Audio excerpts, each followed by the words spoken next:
intinya adalah di sini terjadi pemeriksaan dari jam 3 sore sampai sekarang, dan ini masih berlanjut. Nanti saya naik lagi.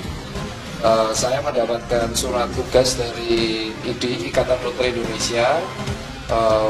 Surat tugas tersebut berisi surat kuasa bahwa saya melaporkan Luis untuk di Mabes Polri. Ngomong, udah gas, terus apalagi saya mancing. Anda mengaku Luis, ya saya pemilik Instagram Luis. Ya udah, mempermudah kerja penyidik. Bicara soal percaya, kami ini sudah bingung dengan keadaan ini udah 2 tahun ini ya, mau jalan 2 tahun. Kebingungan ini bukan dari Dokter Luis saja. Kebingungan ini sudah dari lama, sudah ada bingung ini. Ini ada apa? Dan kebingungan-kebingungan ini kami belum mendapatkan informasi yang pas. Dari mana? Ini minta maaf dari IDI, dengan segala hormat saya ngomong begini. Kami ini masyarakat ya, khususnya yang saya deh ya, kami bingung. Ya apakah IDI ini bisa dipercaya atau tidak, kan gitu. Informasi yang keluar di media sosial juga selain Dokter Luis banyak yang seperti ini. Banyak. Informasi-informasi seperti ini masalah pandemi ini banyak. Apalagi akhir-akhir ini ada Piala Eropa, bahkan kita udah lihat video sama-sama di Cina, di Wuhan yang tempat asalnya mereka begitu. Dan jujur ya, bulan Maret apa bulan April itu justru dari pihak pemerintah yang bilang nggak ada COVID tuh. Nah, yang saya mau tanya dari IDI, di saat IDI mengajak Dokter Luis untuk diskusi masalah ini secara ilmiah, apakah itu diskusi tertutup atau terbuka? Karena saya lihatnya gini, ini minta maaf nih, nggak usah jauh-jauh. Dokter Tirta itu dulu saya punya rekamannya. Dokter Tirta itu pernah berkoar, bahkan dengan gaya bicaranya beliau ya. Ayo mau debat, ayo. Iya. Tapi setelah diskusi tertutup berubah gitu. Sekarang sudah terbuka matanya. Dia juga sudah menyadari kejanggalan-kejanggalan yang terjadi di negara kita dalam kepemerintahan saat ini politik. Gue tidak mau berbicara banyak ke situ karena gue juga tidak memahami, dan gue juga tidak berusaha untuk memahami bahwa benar ini stupid, mental test, ya corona. Jadi segala macam dan dia juga. Sebelum menetapkan Dr. Luis sebagai tersangka, polisi ternyata sempat periksa Dr. Tirta. Sebelum menetapkan Dr. Luis Owin sebagai tersangka, polisi ternyata sempat juga memeriksa Dr. Tirta Mandirahudi. Tak hanya itu, polisi juga memeriksa sejumlah dokter dari Ikatan Dokter Indonesia atau IDI. Tirta diperiksa polisi sebagai saksi ahli terkait pernyataan kontroversial Dr. Luis bahwa pasien COVID-19 meninggal karena obat. Tirta juga mengaku diperiksa sebagai saksi bukan berkaitan dengan Undang-Undang Informasi dan Transaksi Elektronik atau ITE. Tirta mengaku mendapat informasi Dr. Luis diduga telah menyebarkan informasi yang bisa menghambat penanganan wabah penyakit menular sebagaimana diatur dalam pasal 14 Undang-Undang Nomor 4 Tahun 1984 tentang wabah penyakit menular, yang intinya menghalangi penanganan wabah di Indonesia. Seperti diketahui, kasus ini berawal dari beredarnya video pernyataan Luis di media sosial mengenai dirinya yang tidak percaya COVID-19 dan anti memakai masker. Luis juga menyebut pasien COVID-19 meninggal karena obat dan bukan akibat infeksi virus. Respon Dr. Tirta, Fahri Hamzah tak setuju Dr. Luis ditangkap. Penangkapan Dr. Luis terkait kasus penyebaran hoax mendapat tanggapan dari ex-Wakil Ketua DPR RI, Fahri Hamzah. Ia menyatakan tak setuju jika dilakukan penangkapan terhadap Dr. Luis.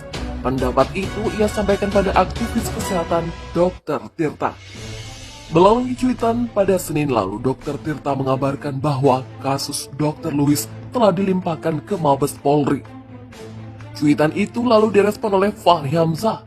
Lewat balasannya, Fahri Hamzah menyatakan tak setuju dengan penangkapan orang dengan tujuan menyuruh berhenti menyampaikan opini. Dalam cuitannya, Fahri Hamzah menuliskan, "Ini kalau sampai pengadilan seru kali ya, hakim bisa banyak belajar. Saya nggak setuju orang ditangkap untuk disuruh diam dan diajak damai. Tidak mendidik rakyat." Demikian tulis Fahri Hamzah. Dr. Louis ditangkap jajaran Direktorat Reserse Kriminal Khusus Ditreskrimsus Polda Metro Jaya di apartemen Rasuna Said Kuningan, Jakarta Selatan pada Minggu sore. Penangkapan itu buntut dari pernyataan Dr. Louis yang tak percaya COVID-19 dan menyebut kematian pasien COVID gara interaksi antar obat. Kabar Reskrim Polri Komjen Polisi Agus Andrianto mengatakan, Dr. Louis dijerat dengan pasal 28 ayat 2 contoh pasal 45A ayat 2 Undang-Undang Nomor 19 Tahun 2016 tentang perubahan atas Undang-Undang Nomor 11 Tahun 2008 tentang Informasi dan Transaksi Elektronik atau ITE dan atau pasal 14 ayat 1 Undang-Undang Nomor 1 Tahun 1946. Selain itu juga pasal 14 ayat 2 Undang-Undang Nomor 1 Tahun 1946 dan atau pasal 14 ayat 1 dan Undang-Undang Nomor 4 Tahun 1984 tentang wabah penyakit menular dan atau pasal 15 Undang-Undang Nomor 1 Tahun 1946 tentang Peraturan Hukum Pidana. Kepala Bagian Penerangan Umum atau Kabak Penum Divisi Humas Mabes Polri, Kombes Polisi Ahmad Ramadan menjelaskan, dalam perkara ini, Dr. Louis diduga telah melakukan tindak pidana penyebaran berita bohong atau hoax hingga menimbulkan keonaran dan menghalang-halangi penanggulangan wabah. Di antara postingannya adalah korban yang selama ini meninggal akibat COVID-19 adalah bukan karena COVID-19, melainkan diakibatkan oleh interaksi antar obat dan pemberian obat dalam 6 macam. Demikian kata Ramadan saat jumpa pers di Mabes Polri, Kebayoran Baru, Jakarta Selatan. Kini Dr. Louis Owin telah ditetapkan menjadi tersangka. Penetapan tersangka Dr. Louis Owin resmi diumumkan Bareskrim Polri. Ia ditahan di rutan Bareskrim Polri, Kebayoran Baru, Jakarta Selatan. Masjid batal ditutup selama PPKM darurat. Ma'ruf Amin mengatakan, itu karena saya. Peraturan pemberlakuan pembatasan kegiatan masyarakat atau PPKM yang mengatur penutupan tempat ibadah seperti masjid akhirnya dibatalkan. Wakil Presiden Ma'ruf Amin mengaku turut menyuarakan masjid tidak ditutup pada masa PPKM darurat. Ma'ruf Amin mengaku hal tersebut dilakukannya setelah mendengar aspirasi dari para ulama yang menyampaikan pesan dan keberatan atas larangan masjid melakukan kegiatan ibadah. Ma'ruf Amin mengatakan di dalam aturan yang terbaru sudah disebutkan bahwasanya tidak ada lagi kata-kata menutup masjid, tapi yang ada adalah dilarang untuk berkerumun. Meski mengaku berhasil membuka tempat ibadah seperti masjid, namun Ma'ruf Amin menegaskan kepada masyarakat untuk tetap mematuhi prokes yang dijalankan pemerintah dan tidak menyelenggarakan kegiatan yang bersifat mengumpulkan massa seperti resepsi pernikahan. Bahkan nanti supaya tidak ada perbedaan, selain itu juga yang dulunya orang resepsi diperbolehkan dengan jumlah 30 orang, maka sekarang ditiadakan resepsi tidak boleh sama sekali. Masa jemaah sholat tidak boleh resepsi, perkawinan boleh. Masa jemaah sholat tidak boleh, resepsi perkawinan boleh. Karena itu resepsi perkawinan juga tidak diperbolehkan. Menurut Ma'ruf, ini sudah sesuai dengan tuntutan para kiai yang tidak boleh untuk berjamaah baik di rawatib maupun juga Jumatan dan juga sholat Id.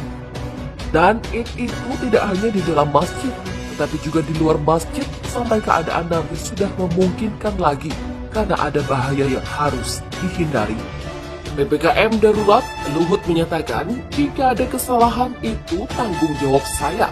Menteri Koordinator Bidang Kemaritiman dan Investasi, Luhut Binsar Panjaitan, menyatakan bertanggung jawab penuh atas pelaksanaan PPKM darurat 3 Juli hingga 20 Juli 2021. Hal ini dilakukan setelah ia ditunjuk oleh Presiden Joko Widodo alias Jokowi untuk mengkoordinir pelaksanaan program tersebut. Jika banyak yang merasa masih ada kekurangan dan kesalahan di beberapa hal, itu adalah tanggung jawab saya. Demikian kata Luhut dalam Instagram resminya pada Senin 12 Juli. Sudah 1 minggu ia mengkoordinir PPKM darurat ini. Dalam momen ini, Luhut mengapresiasi seluruh pihak yang telah membantu pelaksanaan program ini. Beberapa perubahan baik yang dikerjakan nampak sudah mulai muncul. Ianya selalu mengatakan kepada mereka bahwa ini kerja kita bersama. Menurut dia, pemerintah selalu mencari jalan keluar terbaik dari semua masalah yang ada, mulai dari pasokan oksigen, ketersediaan tempat tidur, obat-obatan, hingga bantuan untuk masyarakat kecil. Setiap hari, Presiden Jokowi selalu menanyakan kepada Luhut tentang perkembangan dan kendala PPKM darurat ini. Ianya mengaku ia bisa menghitung bahwa setiap harinya 2 hingga 3 kali Presiden menghubunginya untuk menanyakan perkembangan dan kendala dari kebijakan PPKM darurat ini. Di akhir pembicaraannya, Presiden selalu menyampaikan kepada Luhut sebagai bawahannya agar selalu mengutamakan kepentingan rakyat kecil. Jangan sampai ada masyarakat yang susah makan karena ada pemberlakuan kebijakan ini. Pesan yang disampaikan oleh Jokowi selalu dijadikan guidance oleh Luhut. Ia selalu menyampaikan kepada semua pihak yang berjuang dalam penerapan kebijakan ini agar terus mengecek semua hal secara berjenjang dan bertahap, agar mengutamakan prinsip kemanusiaan dalam penerapan program PPKM darurat ini. Namun, tidak bagi siapapun yang mengambil keuntungan pribadi di tengah pandemi seperti sekarang. Lebih jauh, Luhut mengatakan pengendalian pergerakan masyarakat merupakan faktor kunci keberhasilan program PPKM darurat. Selain penerapan protokol kesehatan yang ketat di lapangan, serta aksesibilitas vaksin di masyarakat. Luhut lalu mengejar agar tiap pihak menggunakan energi besar untuk saling mendukung dan membantu seluruh langkah baik yang sedang diupayakan oleh berbagai pihak. Pada akhirnya, sejarahlah yang akan mencatat kontribusi para frontliners, relawan dalam membawa bangsa ini melawan pandemi global COVID.